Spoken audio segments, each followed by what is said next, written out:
Coming up next on Roland Martin Unfiltered, broadcasting live from the historic Mason's Lodge here in Jackson, Mississippi, folks. We got a packed show for you. We'll break down the race for the United States Senate, the runoff election, 8 days away, pitting Mike Espy against Cindy Hyde-Smith. Of course, all kinds of drama back and forth, and there's a huge effort to get black folks out to the polls. We'll explain to you exactly what is going on. Also, we'll be talking with NAACP President Derek Johnson. Also, Michelle Kiles with Delta Sigma Theta, as well as the SP campaign manager, Alita Fitzgerald. All of that right here on Roland Martin Unfiltered. Also, folks, the race is over in Florida and Georgia, where Andrew Gillum and Stacey Abrams both have bowed out. Of course, they went down to the wire, and so we'll also share that with you as well. In addition, folks, we'll talk about the impact, again, voting in Mississippi and the life and legacy of the great Medgar Evers. All of that and more. It's time to bring the funk from Roland Martin Unfiltered. Let's go. He's got it. Whatever the biz, he's on it. Whatever it is, he's got the scoop, the fact, the find. And when it breaks, he's right on time and it's rolling. Best believe he's knowing. Putting it down from sports to news to politics. With entertainment just for kicks, he's rolling. It's on go, y'all. It's Roland Martin, yeah. Rolling with Roland now. He's funk, he's fresh, he's real, the best, you know he's Roland Martin now.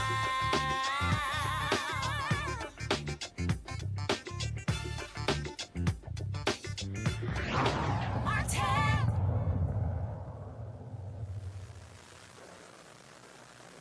All right, folks, we are here in Jackson, Mississippi, of course, and I want to let you know where we are. This auditorium here is the Prince Mason Lodge, and the NAACP, they've been here since 1955, and this, of course, is a historic facility because this is where the Mississippi Freedom Democratic Party was founded, as well as the funeral of Medgar Evers where it took place, and so one of the most historic buildings in all of the state of Mississippi, and so we thought it would be fitting for us to broadcast today's show from here, as we are here focused on the U.S. Senate runoff race in Mississippi between Mike Espy as well as incumbent Republican Cindy Hyde-Smith. And there's been lots of drama in the last several days. Of course, both of them were the top two vote getters in the November 6th election. Because neither one got a majority of the vote, they went to this runoff on November 27th. It is 8 days away. There's a huge push to get as many people out to vote as possible. Now, you might recall, of course, that Thad Cochran, he is the longtime senator from Mississippi. He retired due to health reasons, and Cindy Hyde-Smith was appointed at that position. This is to fill the remaining of his term, and so it has not been a race that has got lots of attention across the country, but it is about to, of course, like Donald Trump will be in Mississippi on Monday for two campaign rallies for Cindy Hyde-Smith, and of course her comments about public hanging and voter suppression also garnered lots of attention across the country. First off, this is what she had to say when she had been endorsed by a particular official in Mississippi. This is what she made this comment about public hanging. Watch this.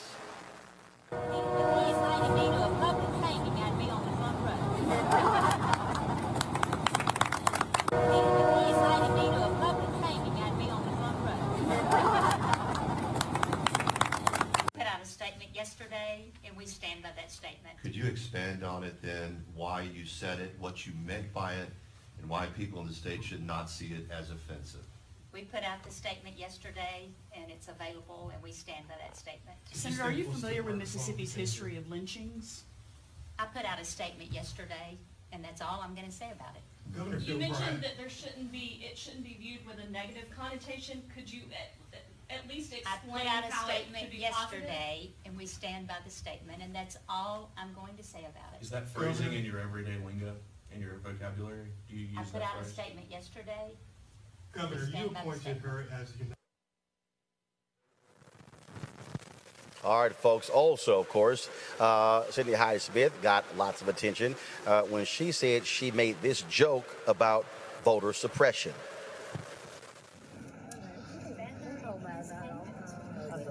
Sure. want this.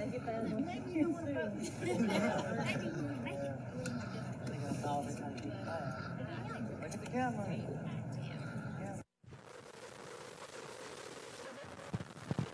Of course, also, here's some other news in this race. Cindy Hyde-Smith accepted $2,700 from a rabid white supremacist businessman from Washington State. His name is Peter Sieve. Now, after the media, of course, got a hold of that, and they raised some issues with that, they decided to return the money. So what is the state of the campaign of Mike Espy? Well, let's talk to the person who knows it well. Sit right on over here. Alita Fitzgerald, she's the campaign manager for Mike Espy. How you doing? Doing great. Thank you, Roland. All right, glad to have you here. So first and foremost, how's it looking 8 days out? It's tough. We're fighting. We're fighting as hard as we can. We're on the ground. Our folks are excited and enthusiastic. It's a hard race, but we think we have what it's going to take to pull it out. Now, earlier today, I was talking to some folks here, and what they said is that obviously the focus is November 27th, but people can still vote absentee through what date? They can vote absentee up through this coming Saturday, the Saturday after Thanksgiving. The circuit clerk's office will be open from 8 until 12 o'clock. They can also vote in some circuit clerk's offices on the Friday after Thanksgiving. So that is part of the campaign's strategy and operation. And we have people out there now ginning up and getting people to the polls to vote early. And of course, what do you make of this latest news? Again, the white supremacists donating to Cindy Hyde-Smith's campaign and then returning it only after the media raised the issue. I'm not quite sure that I know exactly the story you're talking about, but we are not surprised by any of this, Roland. We're in Mississippi. We're in the South. That's why this campaign is so important. Our focus is on what Mike Espy can do for the state of Mississippi and the state of this country, actually, in terms of how we can reset the moral compass of what's going on here and how we can make sure that we have policies and a democracy that our children and grandchildren can thrive in. So we're not spending a whole lot of time paying attention to what the other side is doing. We've got our head down. We've got a path to victory. We've got people behind us. We've got our communities on fire. So we feel pretty good about where we are. We know that it's a lot of work, and the work is getting done. You got a number of pastors, several hundred will be coming into Jackson tomorrow for a prayer rally tomorrow at 11 a.m. Where Pastor Jerry Young will be giving them their marching orders as well. So there's a massive get out the vote effort here in the state. Yes, sir. This is for the November 27th election, but on November 6th, something happened in the state like we haven't seen in a very, very long time. It happened here and it happened across the region.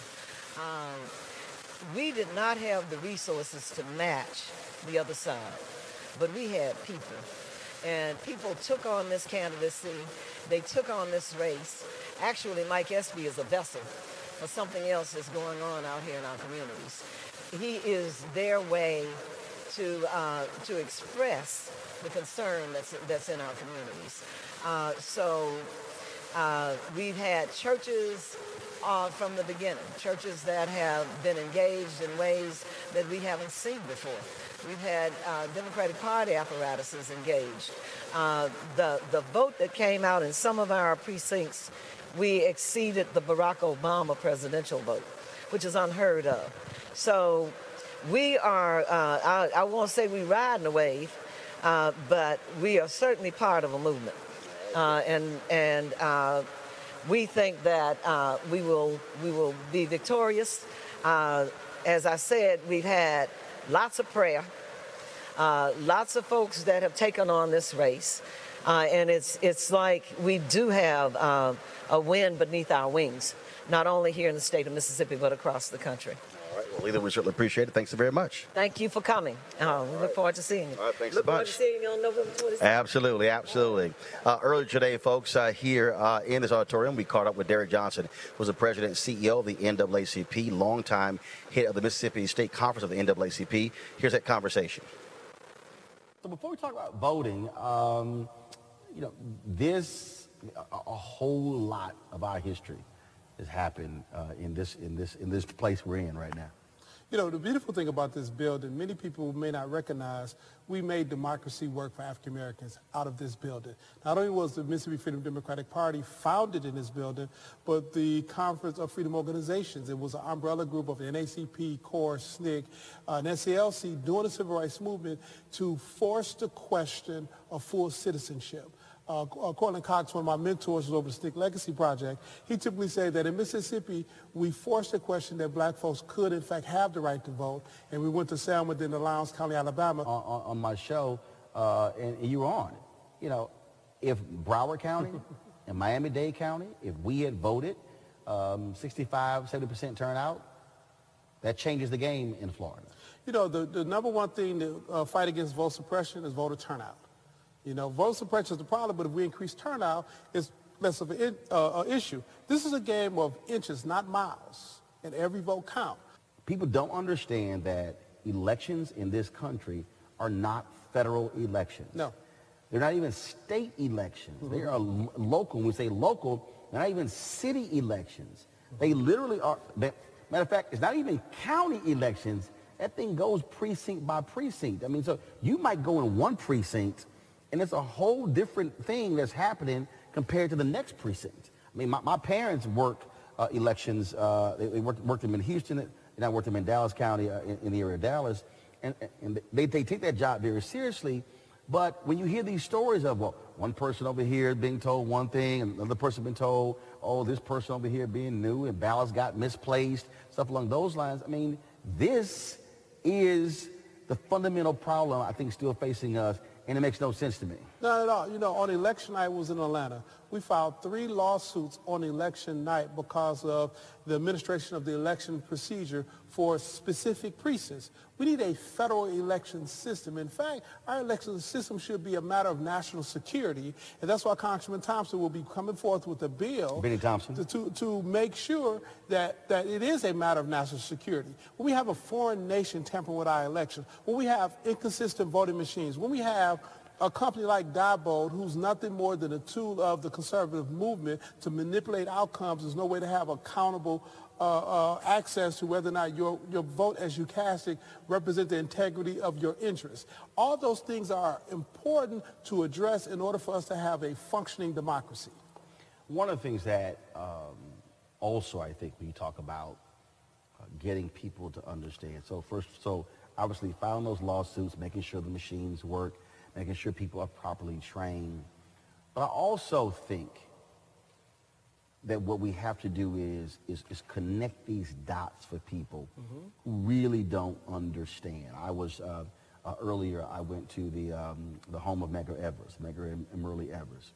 And I'm driving, and I know I hit at least about 30 potholes. That's all? Right. And the thing is, what people don't understand is, so somebody may go, oh man, okay, complaining about a pothole. Well, the question is it a city? That's right. Is it a county? Who's responsible for it? People not understanding that when you think about the census, that has a direct impact on dollars that are then appropriated to states and counties for things like roads. I mean, we can go down the line, and so I can go through every, in fact, there was one I was driving and I went over a speed bump. Well, first of all, you just can't put a speed bump on a city street. That's right. Some politician, some bureaucrat had to approve that speed bump on that street. And so I think in many ways it's trying to connect the dots of people to understand that you may think that you're living off the grid as if your life isn't impacted by politics. That is nonsensical. The air we breathe is a result of public policy consideration to make sure it's fresh air or air that will poison us. Everything we do. You know, you talk about the census. That's our next project, NACP.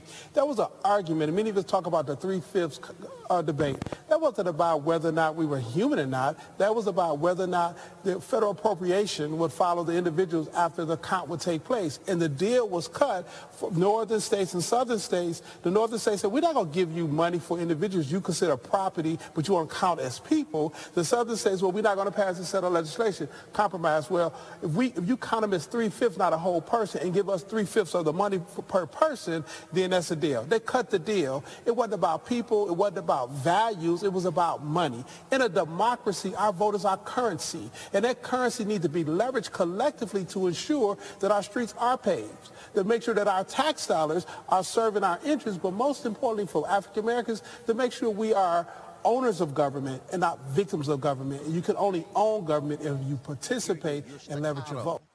Type it in. All right, folks, that was, of course, the conversation with Derek Johnson, President CEO of the NAACP. And so, again, folks, we are here in Mississippi, focused on this U.S. Senate race. And it is, of course, again, 8 days in black about this campaign and what they are doing to make sure people also are able to get out there and vote. Another story, though, that we're watching involves another civil rights organization, and that is Color of Change. Last week, the New York Times had this huge story. It talked about how Facebook was targeting a number of people, pushing back against their critics, and they tried to blast Color of Change as being a group funded by George Soros. Well, guess what? He has been a consistent target of folks on the right, and many people say it's also there are threads of anti-Semitism by somehow using his name and attaching him to every single sort of initiative. Well, Color of Change responded to Facebook,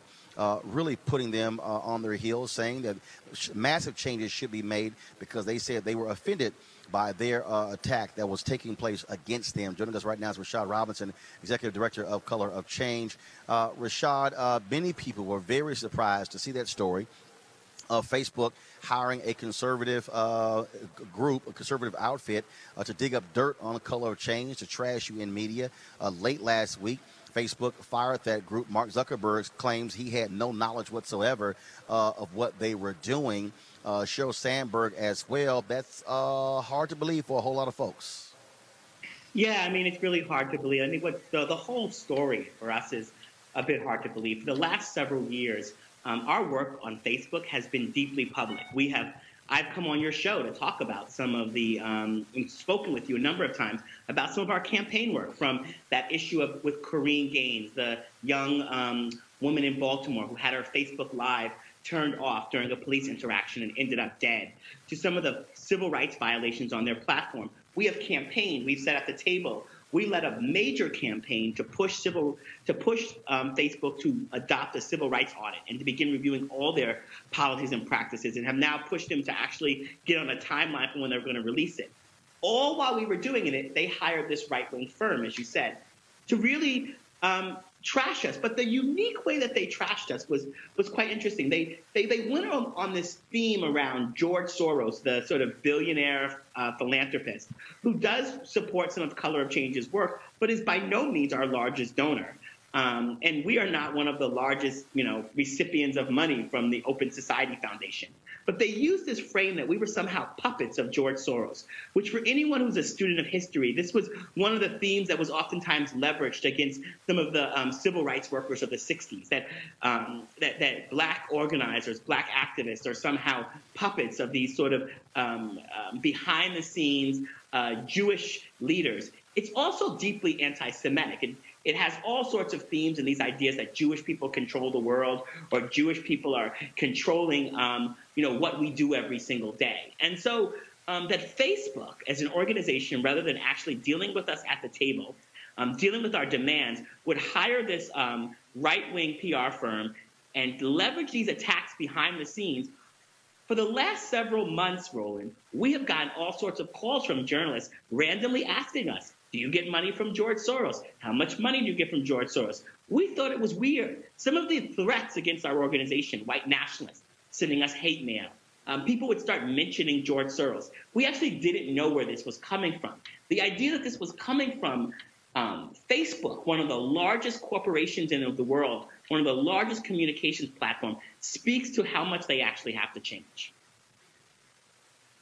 And what has been their response? I take it you reach out to them. Have you met with them? What did they say? Well, our staff some of the staff have met with various staff of Facebook. We've made a direct public demand right now that Sheryl Sandberg and Mark Zuckerberg sit down with me and that we have a conversation. They've put our organization, myself, our members, in danger by some of the ways in which they leverage white nationalists and white supremacist tropes and narratives to do it, but they've been stalling. We have no word on when they're going to release it. We have no word on the enforcement that they're going to put behind it. So an audit without actual enforcement and teeth is not worth it to us. Facebook has a lot of problems. They will continue to be one of the larger communications platforms in the world and have a huge sway over the conversations and politics in our country. And the lack of regulation, the lack of accountability is dangerous for all of us. And that's what we're demanding. We have been unsatisfied at this point with Facebook's response. But, our work is the commitment of channeling our members and Black folks' energy and holding these companies accountable. These companies that can sometimes think that they give you a $100,000 check and that you're going to go away. We don't take money from Facebook. And part of what we've got to do here is make sure that they live up to their stated values of connecting people across community, and that they are accountable to the law of the land. All right, Rashawn Robinson, we certainly appreciate it, man. Thank you so very much. Certainly keep us updated about those conversations with Facebook. Thanks a lot. Thank you. All right, folks, let's bring in my panel now. We have Michael Brown, former vice chair of the DNC Finance Committee. Also, Liz Batory, 2018 GOP nominee for Congress from Maryland. And also Eugene Craig III, CEO of the Eugene Craig Organization. Let's start off first with the Facebook issue. And Michael, I'll start with you. Look, that is an issue. This is a behemoth of a company now. They have been under withering criticism. We know, of course, about Russia in terms of how they weaponized Facebook, also how they were targeting Black folks with fake Black Lives Matter accounts and also voter suppression and spreading fake news. Now you have this in terms of using an outfit to attack Color of Change. Look, don't be surprised to see Mark Zuckerberg and Sheryl Sandberg back on Capitol Hill having to answer some serious questions about the behavior of this company. Well, first, Roland, they're absolutely going to have to do that. And on your way back home, I love that T-shirt. Either get me an XL or a XX. I'd be very appreciative. Facebook, because they're so large, and as you know, the other part of my life besides being a political pundit is working on K Street in Capitol Hill. And Facebook has hired all kinds of consultants and lobbyists to try to figure out how to do the best they can to keep regulations from occurring. That's going to be extremely difficult, not just because the new Congress is coming in, not because you have all these new members coming in, they're going to demand the accountability, but because people see companies, and it doesn't matter what company it is, it could be in the tech space or in the manufacturing space. When people start acting without regulations, this is the kind of stuff that can happen. So I think we can look forward to somebody, because it's either self-imposed regulations or they're going to be imposed on them by Congress. Liz? Well, of course, our take as conservatives will be very different. We are very nervous when government is going to regulate an innovation like Facebook. Facebook has a challenge. It's actually larger than most countries. I've used Facebook through my campaign and being a sort of a new voice for the conservative movement. So we want to make sure that the innovation that they've created that has brought so many different people together will find the right mix.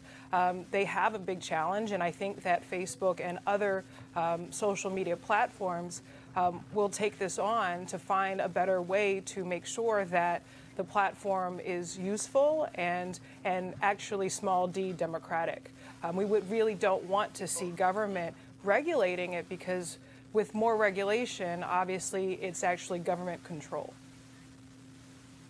Eugene, what Liz just said is actually out of the mainstream, because you're hearing Republicans who are saying regulate Facebook. What is she talking about? Well, the thing is this. Real conservatives understand that the #1 role of government is to protect the rights of people, and chiefly among those are civil rights, and Facebook has a responsibility to adhere to the laws of the land when it comes to the public access and public use, and protecting the rights of their users. And so the thing is this: Facebook, previously has just been a medium that other actors have used to attack people of color and organizations and whatnot, and affect elections.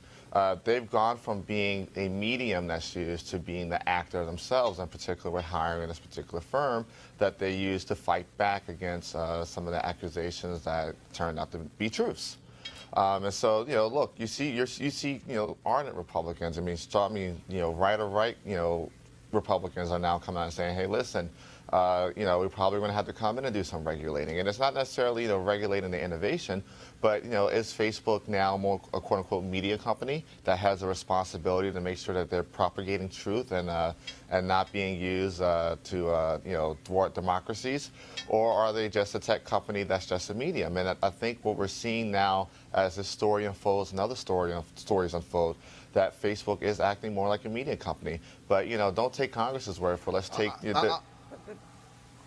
Look, Mike, I'll tell you point blank, when you hear this conversation about Facebook saying we're not a media company, we're a tech company, the reality is when you look at what they're doing now with video, what they're doing with, in terms of the information they're driving out where most people are getting their news from, look, you can't have it both ways. You can't be on Monday say I'm a tech company, then on Tuesday I'm a media company, then on Wednesday I'm a tech company, then on Thursday I'm a media company, then on Friday say something totally different. I mean, it's like literally they're changing their narrative to fit the situation.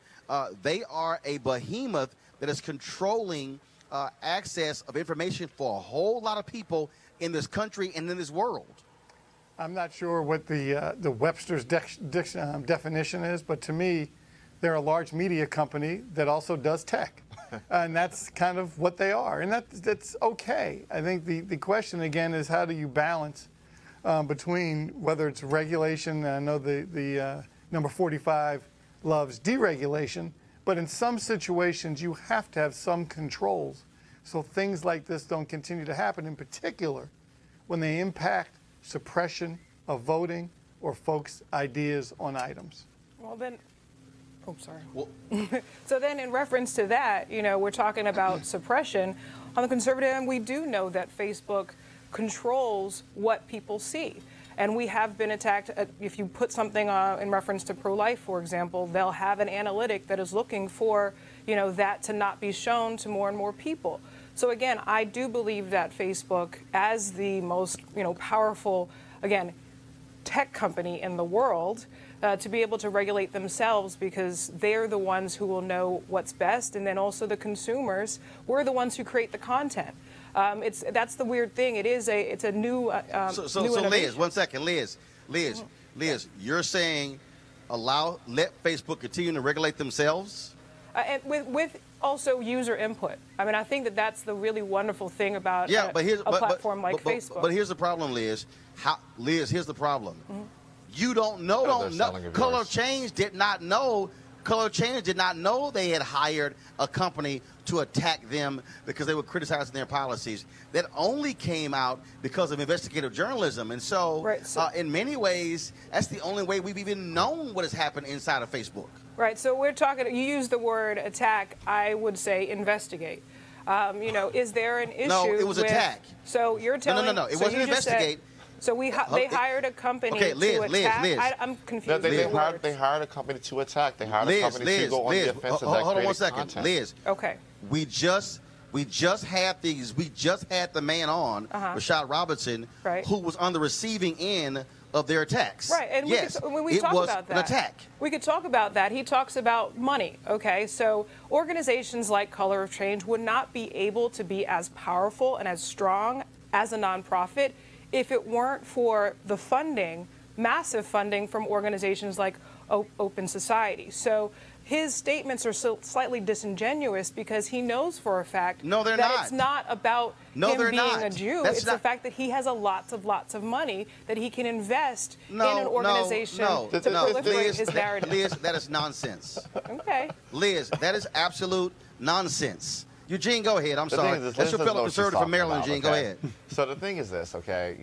Yes, Color Change has, received some funding from an Open Society or Foundation, but that's not where the bulk of their funding comes from. But the main point of this discussion is that Facebook hired a firm to go after their quote-unquote enemies, handed them an enemies list, and this firm went ahead and created content that was seeded out to organizations like Breitbart, which turned around and attacked these organizations, which ended up being what? Content shared on Facebook. But, if we're going to have a discussion about regulation, I like to quote the CEO of the biggest tech company in the world, Apple. Tim Cook has come out and said, hey, you know what? We probably are going to have some regulation, probably need some regulation. I mean, Facebook, we're talking about, this particular situation where they hired a firm to attack, civil rights orgs. But let's talk about what they're actually doing with our privacy, what they're doing with the data that's being shared there. Which, one more time, user input, we have no input. We have no say-so. So, when you have an organization like Facebook that have proven that they cannot regulate themselves, it's up to governments to protect the rights of their citizens. Right. So, question is, how much government is enough to regulate something that is supposed to be, small d democratic? That is the question that, yes, regulators and legislators have to say. How much? That's the question. That's the fundamental question, how much, Roland. No. You keep saying how much. Right now, Michael, it's none. Well, go back also to the titans of back when the railroad industry began. And some of the titans said, if you don't do it the way I want you to do it, I'm just going to shut down the railroad tracks, and you can't get your people or your products from east of the Mississippi to the west coast. So you know what the government did? They said, you know what, we need some regulation. Antitrust. We need some stuff. Antitrust, exactly. Rockefeller shut down an entire plant in order to squeeze his competitors. He put thousands out of work to prove a point. So you're saying that's one of the reasons why they would regulate it. Are you saying that we're at that point? I mean, one of my favorite classes was antitrust in law school. What I'm saying is, I'm just wondering, are we at that point? What I'm saying is, Liz, what I'm saying is we have examples in the United States history where you have had monopolies that have been dominant players, to Michael's point, in oil, in railroads, in finance, in other areas. And what happened? Of course, we know about Teddy Roosevelt, Republican, okay, being a major antitrust person. We know about the history of the bails being broken up. We know for a fact that companies have become so large in America that there was a need to actually regulate them in a much different way.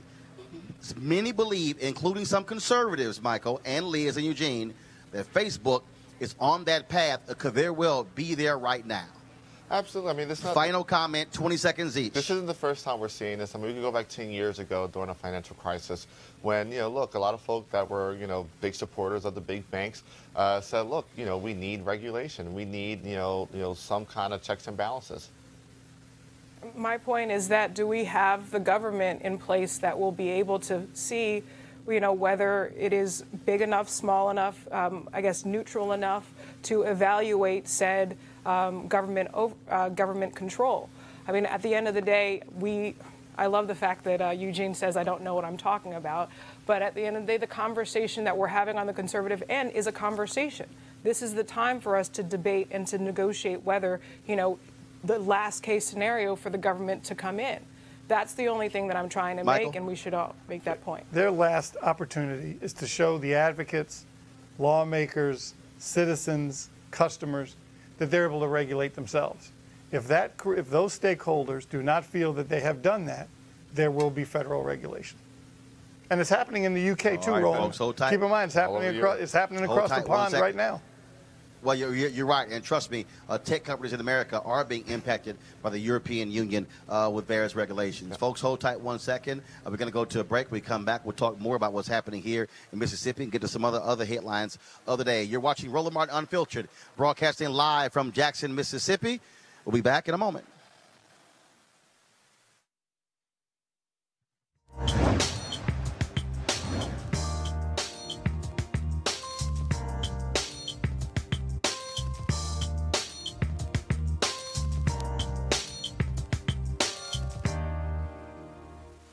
Jay.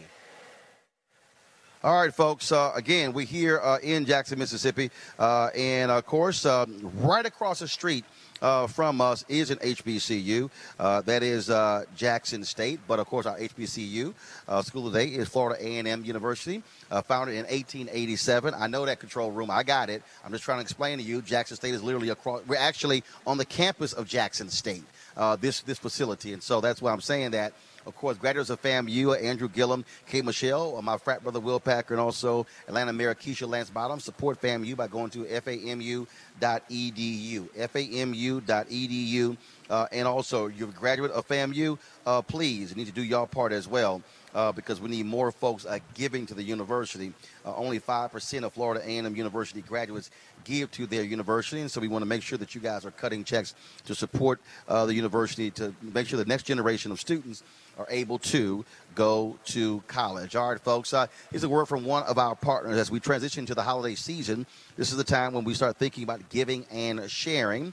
Sometimes the best gift that you can give someone is an opportunity that could potentially change their lives. Well, our friends at Transatlantic Real Estate have created an investment opportunity for the everyday investor. It involves legal marijuana and crowdfunding. Now, we all know that legal marijuana has created one of the fastest growing industries in the nation. We also know that crowdfunding makes it easy to be an early investor of an opportunity. Folks, this is a no-brainer, but it gets even better because what Transatlantic is actually doing is their business model is simple. They buy the land that supports marijuana grow operations and lease it to licensed, high-paying tenants. That means that you're going to be a landlord of a licensed marijuana farm in a high-growth market. And so for limited time only, you can invest anywhere from $300 up to $10,000 before the company goes public. Now, here's the thing. You must complete and confirm your application to participate. Again, complete the process. Don't just go on, pop your email in and say, I'm done. No, you must complete the process. Now, again, if you're looking to use your holiday money in a much different way, this is one way you can do it. And so all you have to do is go to marijuanastock.org. That's marijuanastock.org. Get in the game, and you can certainly do it now. All right, folks, here's the deal. So we talk about what is going on here in Mississippi. I talked earlier about the absolute effort to focus on getting folks out. Well, you heard me say on this show how critically important it is for Greek-led organizations to do their part. Massive infrastructure, but the question is, are they fully using it? Well, earlier I talked to a sister who's a member of Delta Sigma Theta, who is part of the Pan-Hellenic Council, and she talked about what they're doing here in Mississippi to drive folks on the ground to get out and vote. Here's that conversation. A number of people, a number of organizations out here who are all about getting folks out to vote. So give us a sense of trying to drive that on the ground, trying to, one, get folks to not only register to vote. Obviously, it's too late to vote in the runoff on November 27th, but just getting people to understand why they got to get out and vote. Well, why? If you don't vote, you really don't have a voice. Here in Mississippi, voting is something that is very, very, very, very essential. What we've done here from November 6th, what we started the day after November 6th to get folks out to vote, as a member of the PAN, collectively, believing in the power of we got together and we said, hey, we're going to rally with our black churches. We're going to support other nonprofits. We're going to come together. We're going to put boots on the ground. We're going to do the door knocking. We're going to volunteer. We're going to do whatever it takes to make sure that Mississippi is not last and that all votes will be counted on November the 27th. Obviously, when you look at the percentage of African Americans in this state, close to 40%, hugely important demographic when it comes to voting. What has been some of the struggles, though? Because obviously you're dealing with significant rural areas and where you don't necessarily have the same intensity of coverage in terms of television and radio. And so what have you had to deal with in terms of organizing vans and buses and things along those lines to get folks to polling stations? Glad you asked. What we've done, going back to churches, we had churches to volunteer with their vans. And another thing that we did in the rural area, I'm proud to say that my organization had a national partnership with Lyft. And so what we did and what we're still doing is we said we have codes. We took the technology with Lyft. We partnered with the NAACP to make sure that those individuals can call in and get a Lyft directly to their front door to take them to the polls. Churches, we organized within the demographics of the voter precincts to have them to come to the various areas and get folks to the poll. So first of all, take me through the map. And so you have all of these counties in the state. Do you have designated folks? Do you have designated vans or buses? So if somebody is in one particular county and they say, okay, I need to ride to vote, is there a number they call? Do they text? I mean, so how does it work? Yes. So the number that they call goes back to our national partnership with the building that we're sitting in, an organization that I'm grateful for, the NAACP. They had a 1-800 voter protection number, and that number was a one-call number. So that number was spread from the top of Mississippi to the bottom. That number covered all 82 counties, and so all 82 counties had access to one number that they could call and get a ride. All right, folks. And so, again, they're still focused on the election here in Mississippi. It's going to be on Tuesday, November 27th. And, again, you can vote absentee until November 24th. But in Georgia, they are no longer counting votes there. Stacey Abrams, she did not concede to Brian Kemp. He will be sworn in as the governor, but she made it perfectly clear she is not going to go away. She's going to be a thorn in the side of folks who are leading Georgia.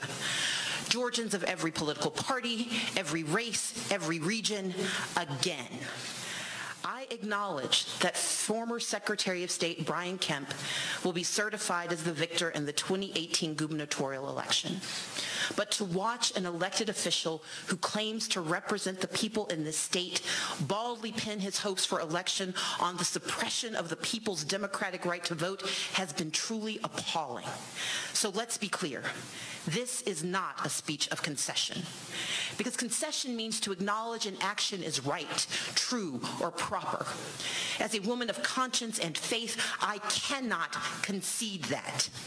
But my assessment is the law currently allows no further viable remedy.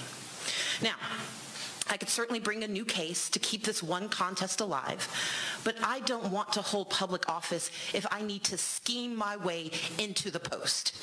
Because the title of governor isn't nearly as important as our shared title, voters.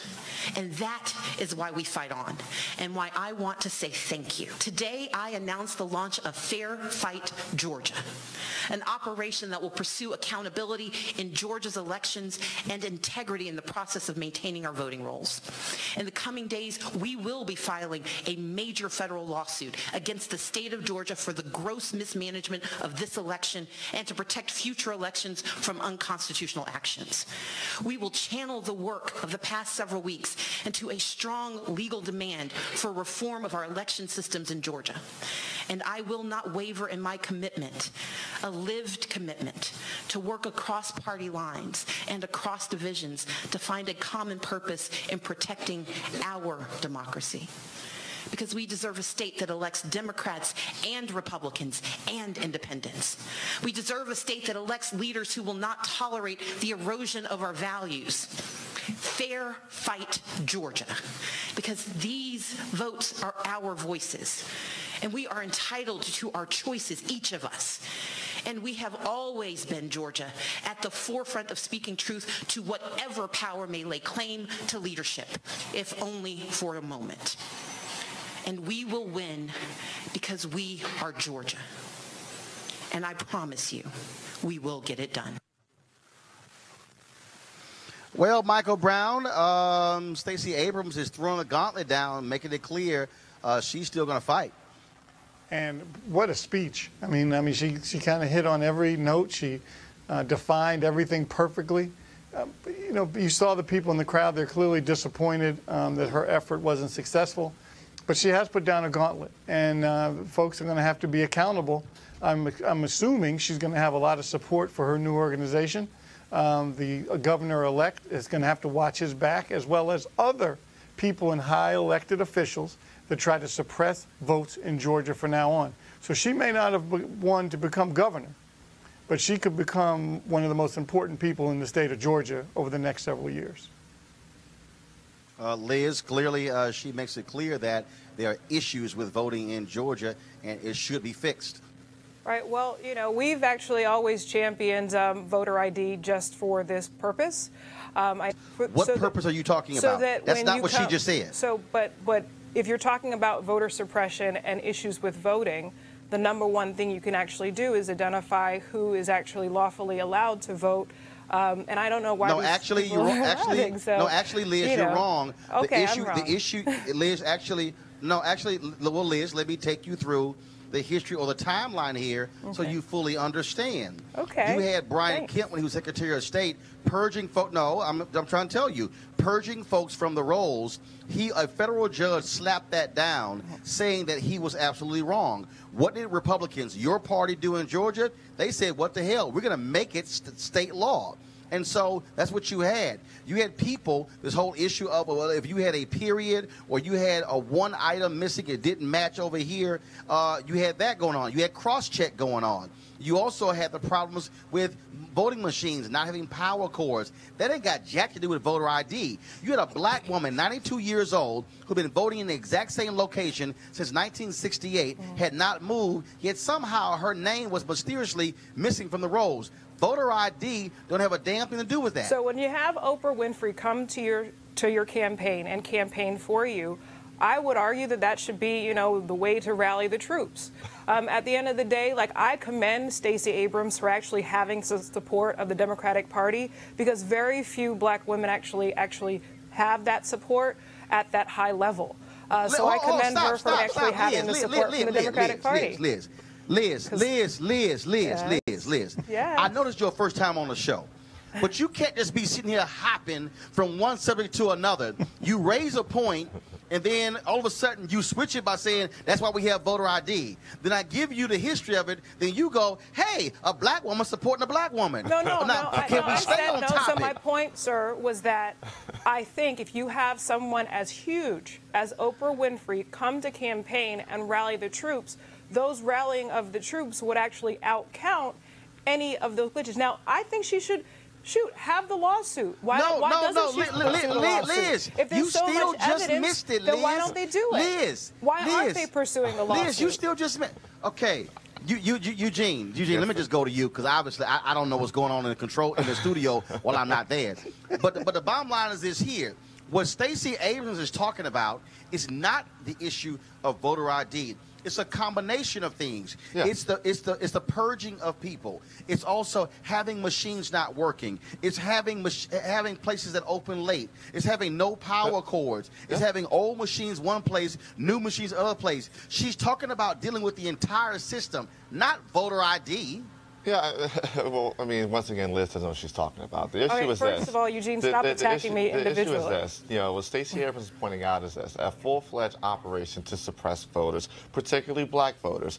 70% of the voters that were purged were African-American. The largely the precincts that were targeted were African-American precincts and minority voting precincts. I mean, you cannot reasonably come in and say, hey, there's no voter suppression, or try to change the topic of voter suppression, when you have a situation where you have a precinct of thousands of people that only have 3 machines that are working. We have precincts that don't have proper power cords. We have precincts where people are, you know, they're running the cross-check and then being forced to cast provisional ballots and then forced to come back 3 days later to prove they are who they are. So why don't you have the Department of Justice go in and investigate? Because the Department of Justice during the time was headed by a bigoted racist that did not care about black people's civil rights. I'm talking about the federal government. You guys were just championing. Jeff Sessions does not give 2 flying about civil rights. This is my point. Liz. You guys were just championing the federal government, correct? Liz. In the last episode, you just said, why don't we have the federal government? That's what the federal government's for. Do you think the federal government has enough power to regulate elections? If there is an issue that comes to a point of voter suppression,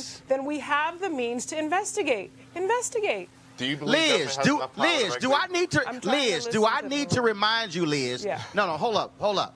Everybody, do I need to remind you that it was a Shelby v. Holder decision by the conservative Supreme Court that caused all of this stuff to happen. Do I need to remind you that Republicans have refused to take up the issue of Section 4 and the Voting Rights Act? Do I need to remind you that they have done nothing? They haven't even supported the bill of Sensenbrenner from Wisconsin, a fellow Republican. Do I need to remind you that the Department of Justice was led by Jeff Sessions, Mr. Voter Suppression himself? So exactly what Department of Justice are you talking about? The Obama Department of Justice? Are we talking about the Will Smith Department of Justice? Are we talking about Men in Black or a movie? Because last I checked, the Trump Department of Justice don't care a flip about the issue of voter suppression. Roland, so why doesn't she pursue the lawsuit?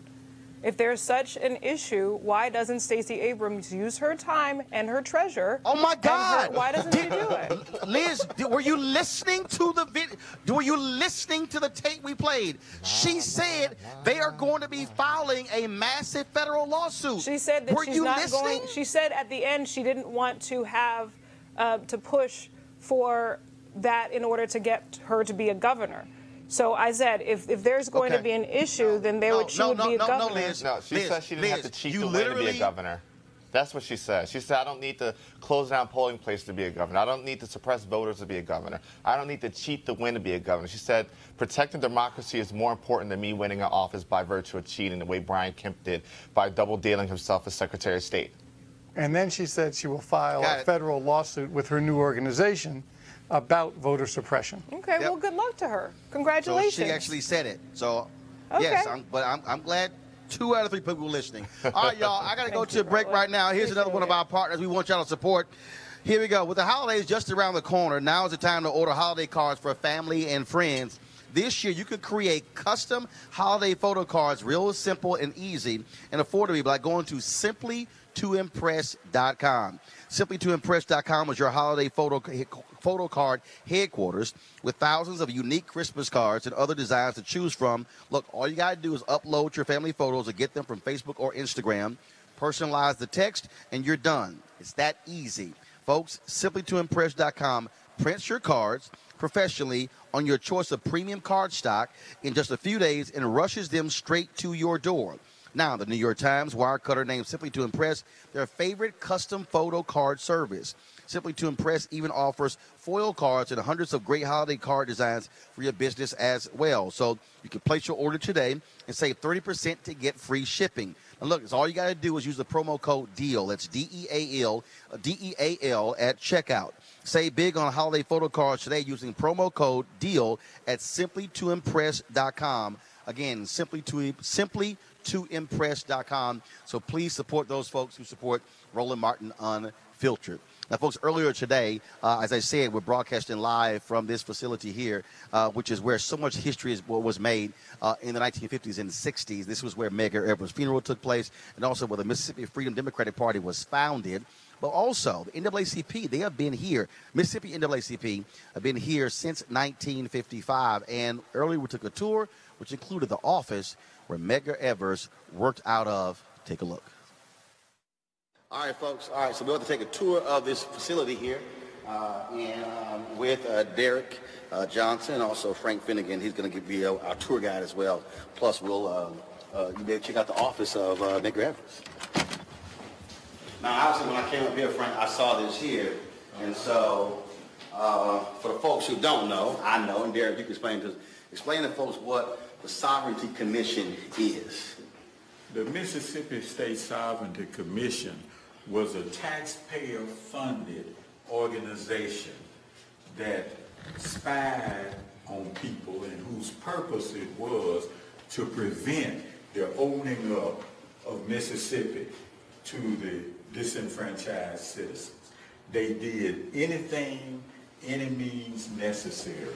And this was funded by the state. Yes. So black people were paying for a commission to spy on them. Yes. It was 1954 after the Supreme Court decision came out. The state of Mississippi was seeking ways to prevent the integration of public education and to thwart any effort of African Americans from voting. The Sovereignty Commission was created for that effort. The spy agency was so egregious, it provided the Klan the information needed, which led to the assassination of Michael Cheney, Andrew Goodman, and Mickey Schwerner. Hundreds of people were assassinated as a result of the Mississippi Sovereignty Commission. The files were finally opened in 1992 and in 1993 when people really realized how egregious the activities of this spy agency was. We believe there are other spy agencies that were created across the South. The Mississippi Sovereignty Commission was the one that we were able to uncover as a result of one of the first black state senators, Henry Kirksey, stumbling across the files and making enough noise over time, which forced the state to open the records. All right, then. Now, also, so Allison, slide this way. So Frank, this photo here, obviously, when it came in, you see, obviously, Dr. King here, but explain Roy Wilkins. Explain this photo. This photograph is a picture that was taken after the funeral of assassinated Medgar Evers, who at one time served as the field secretary of the Mississippi State Conference. And that funeral was here. Crowd. They were leaving this building and marching downtown. It was an impromptu march, and they were going. So that wasn't planned? It wasn't planned before the funeral. But because of the nature and the horribleness of this murder, people were just overcome. And they wanted to do something, and they marched from this building to downtown. But they were met. Yeah, but also the significance of Roy Wilkins and King being together in this photo, SCSC only came into existence as a result of NAACP being banned from Alabama. Right. And E.D. Nixon was the creator of the concept of the Montgomery bus boycott. And it was through E.D. Nixon and Rosa Parks, prior to King coming on the scene, they had organized that community. When NAACP was banned from Alabama, they organized the Southern Christian Leadership Conference. Medgar Evers drove over. He was the original secretary of SCLC. So SCLC is NAACP only because they were banned from Alabama, but it grew out to be something different as well. All right, then. All right, so now we're going in here, and so this is this is the office. Yes, now, if in 1955, 56, 57, 58, all the way through 63, you wrote to Medgar Evers, the field secretary, you would write Medgar Evers, Mississippi State Conference field secretary, 1072 John R. Lynch Street, Suite 7, Jackson, Mississippi. But Medgar Evers' real office was in Suite 10.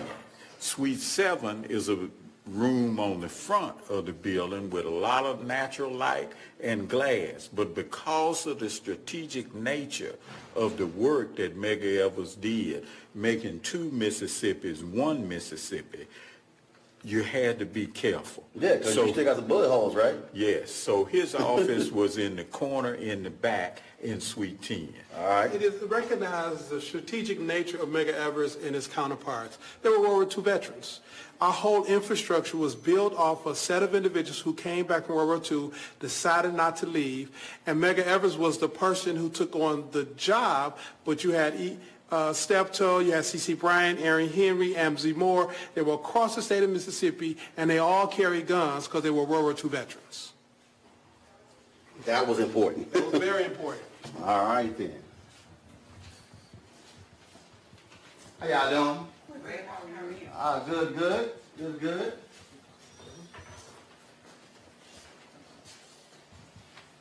So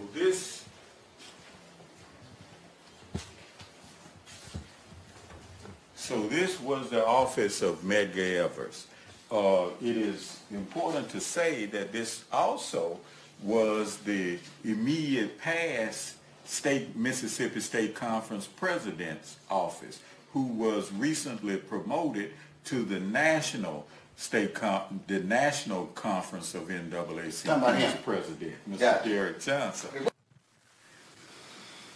All right then, folks. And so if you want to see the full tour, you simply go to our YouTube channel, youtube.com/Roland S. Martin to check that out. You can also see the full interview we did with NAACP CEO Derek Johnson tomorrow, and also, of course, with Michelle Kiles with Delta Sigma Theta. And so please, you can check those interviews out. And so tomorrow, we're going to be broadcasting live tomorrow at 11 a.m. Local time, 12 noon. The prayer rally taking place here in Mississippi for upwards of 800 pastors who will be there at the downtown Marriott. And so we will be there as well. And so we look forward to that. Also, I visited the home of Medgar Evers, of course, where he was shot and killed on June 12th, 1963. And so we'll actually have that for you as well. A lot of things for us to cover. Let me thank my panel. Let me thank Michael, Liz, and Eugene there. Well, thank you so very much for joining us. Anytime. Folks, don't forget, you can support Roland Martin Unfiltered by going to RolandMartinUnfiltered.com to join our Bring the Funk fan club. There's no other show out there as a daily digital show giving you this type of news, reporting on the ground on issues affecting our community. And so we can only do this with your support. So please go to RolandMartinUnfiltered.com to assist us in continuing to do this. And so Joe Madison, of course, threw the challenge down last week. He signed up 2 of our sponsorships, and so we want you to do the same as well. So I would love to see at least 100 of you today join our Bring the Funk fan club, because we have to fund our own freedom and support those independent news operations that are speaking truth to power. So we want to do that. Also tomorrow, folks, Mike Espy is going to be actually having a barbershop conversation. Our cameras will be there recording that as well. All right, folks, I've got to go. You take care. Have a great day.